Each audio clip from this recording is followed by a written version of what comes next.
राम राम बहन भाइयों माताओं, ज्ञान का 99 में आप सबका स्वागत है। श्रीमद् भागवत महापुराण द्वितीय स्कंद का दूसरा दिन हम सब मिलके सुनते हैं। पहले दिन हमने कथा में सुना कि मृत्यु की कई निशानियां होती है। जब मृत्यु आती है, काल अपने पास आता है, तो भगवान अपने को नोटिस भेजते हैं। दांत गिरने लगते हैं, बाल सफेद होने लगते हैं कि अब मृत्यु नजदीक है, भगवान का स्मरण करो। पर मनुष्य कहाँ मृत्यु की निशानियां समझ पाते हैं। श्री कृष्ण भगवान ने की जय। सुनते हैं मृत्यु की कई निशानियां बताई गई है। अरुंधति का तारा न दिखाई देते मानना चाहिए कि 1 वर्ष में मृत्यु होगी। स्वप्न में कीचड़ में शरीर धंसता हुआ दिखे तो मानो 9 माह में मृत्यु होगी। स्वप्न में कुमार के हाथी अर्थात गधे पर सवारी करने का दृश्य दिखाई दे तो मानो 6 मास में मृत्यु हो जाएगी। कान में उंगली डालने के बाद अंतर्ध्वनि न सुनाई दे तो समझो 8 दिनों में मृत्यु हो जाएगी। मृत्यु के लक्षण जानकर भयभीत मत होना। सावधान होने के लिए लक्षण बताए गए हैं। सावधान होने के लिए भागवत की कथा है।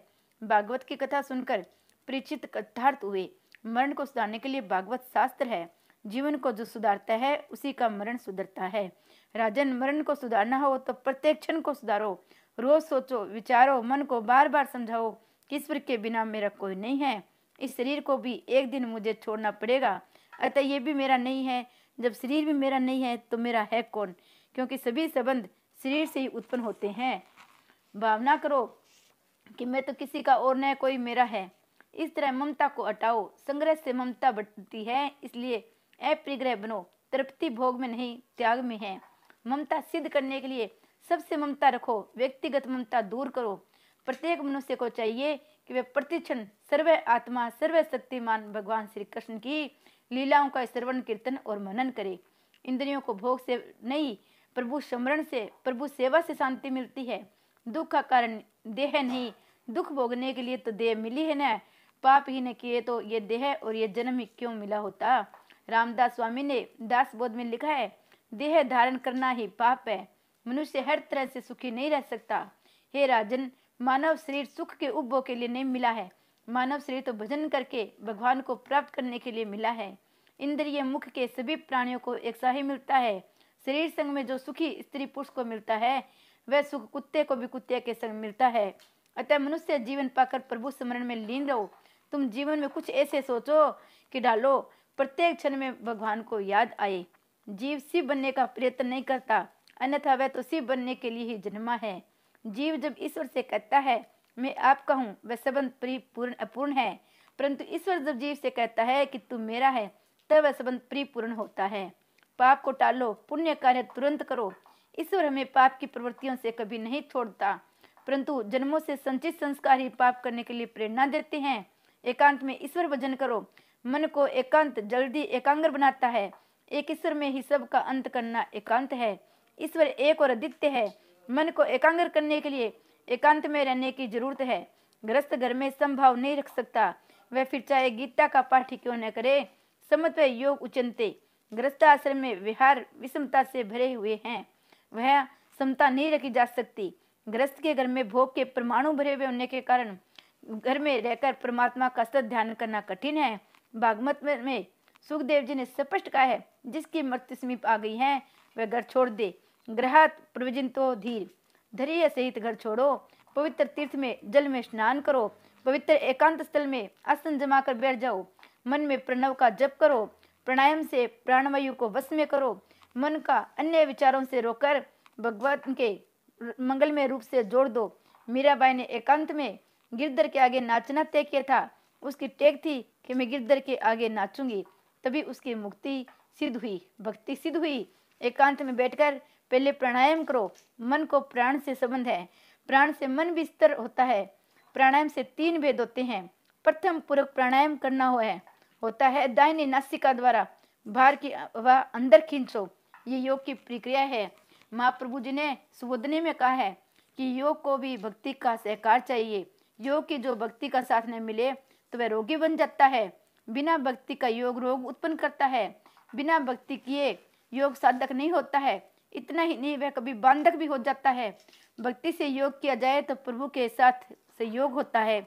योग से योगी के मन का स्तर कर सकता है, किंतु हृदय विशाल नहीं होता है। हृदय की विशालता को भक्ति और ज्ञान से ही होगी। इसलिए पूरक प्राणायाम से ऐसी भावना करो कि प्रभु का तेजोमय स्वरूप तुम्हारे हृदय में उतर रहा है, भगवान का व्यापक तेज तुम्हारे हृदय में आ रहा है।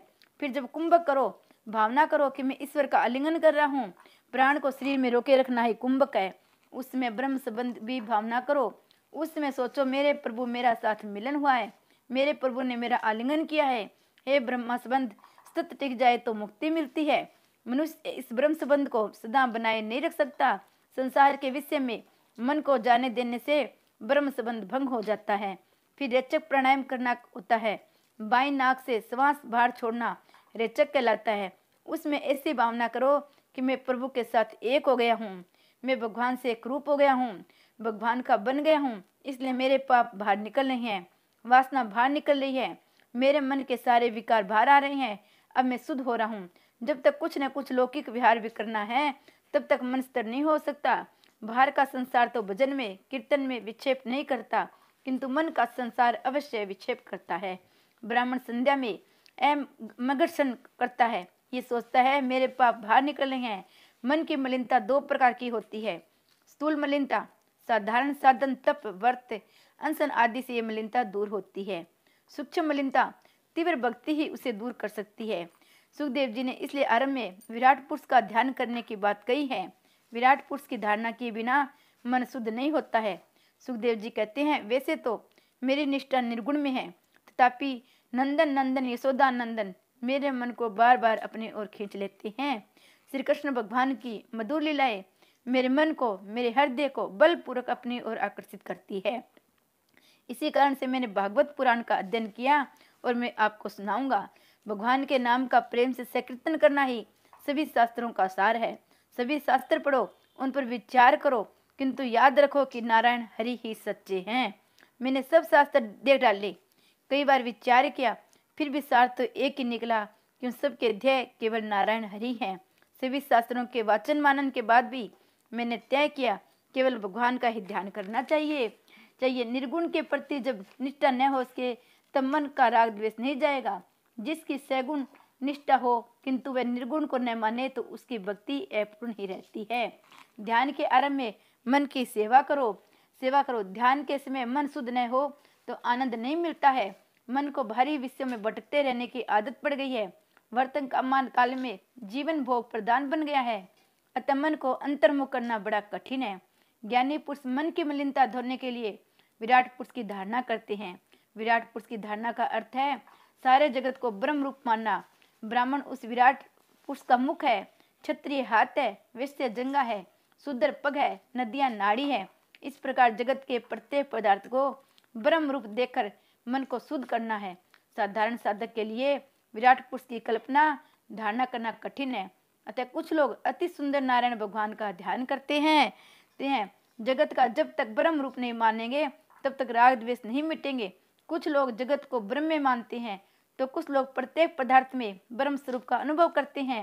राग द्वेष के नाश के लिए विराट पुरुष का ध्यान करो। सारा विषय उसी विराट पुरुष का स्वरूप है, ऐसी भावना मन में दृढ़ हो जाए। जगत को किसी भी वस्तु के प्रति हीन भाव या कुभाव न हो। हरि ही जगत है, ब्रह्म दृष्टि से जगत सत्य है। ब्राह्मण भगवान के मुख से निकला है, वैसे जंगला से निकलता है, शुद्ध चरण से निकलता है। अतः किसी का भी अपमान भगवान का अपमान है, इसलिए किसी का भी अपमान तिरस्कार न करो। जगत में जड़ और चेतन का भेद जब तक रखोगे जब तक ध्यान में एकाग्रता नहीं आएगी। इसके बाद भागवत में वैराग्य का उपदेश दिया गया है। बिना वैराग्य के ध्यान नहीं हो सकता, ध्यान में एकाग्रता नहीं हो सकती। संसार का स्मरण ही दुख है, संसार का विस्मरण ही सुख है। ज्ञान मार्ग में तीव्र वैराग्य होना चाहिए। भक्ति प्रेम मार्ग में समर्पण की प्रधानता है।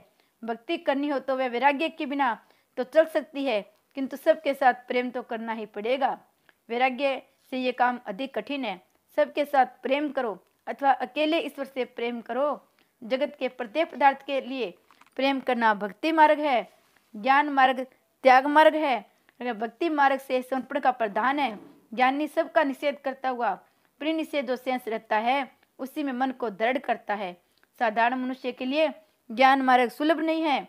मनुष्य सर्वस्व त्याग तो नहीं कर सकता। शरीर से आत्मा भिन्न है, ऐसा सब समझते हो। उसका अनुभव आसान नहीं है। भगत मानता है कि गाय में बसे हुए श्री कृष्ण की सेवा घास में बसे हुए श्री कृष्ण से करूंगा। भक्ति मार्ग में सद्भाव आवश्यक है। सभी के प्रति सद्भाव रखना कठिन कार्य है।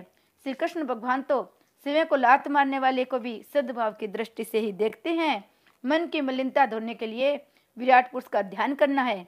विराट पुरुष के ध्यान करने का अर्थ है इस जगत में जो कुछ दिख रहा है उसमें परमात्मा का दास है, ऐसा समझकर विहार करना।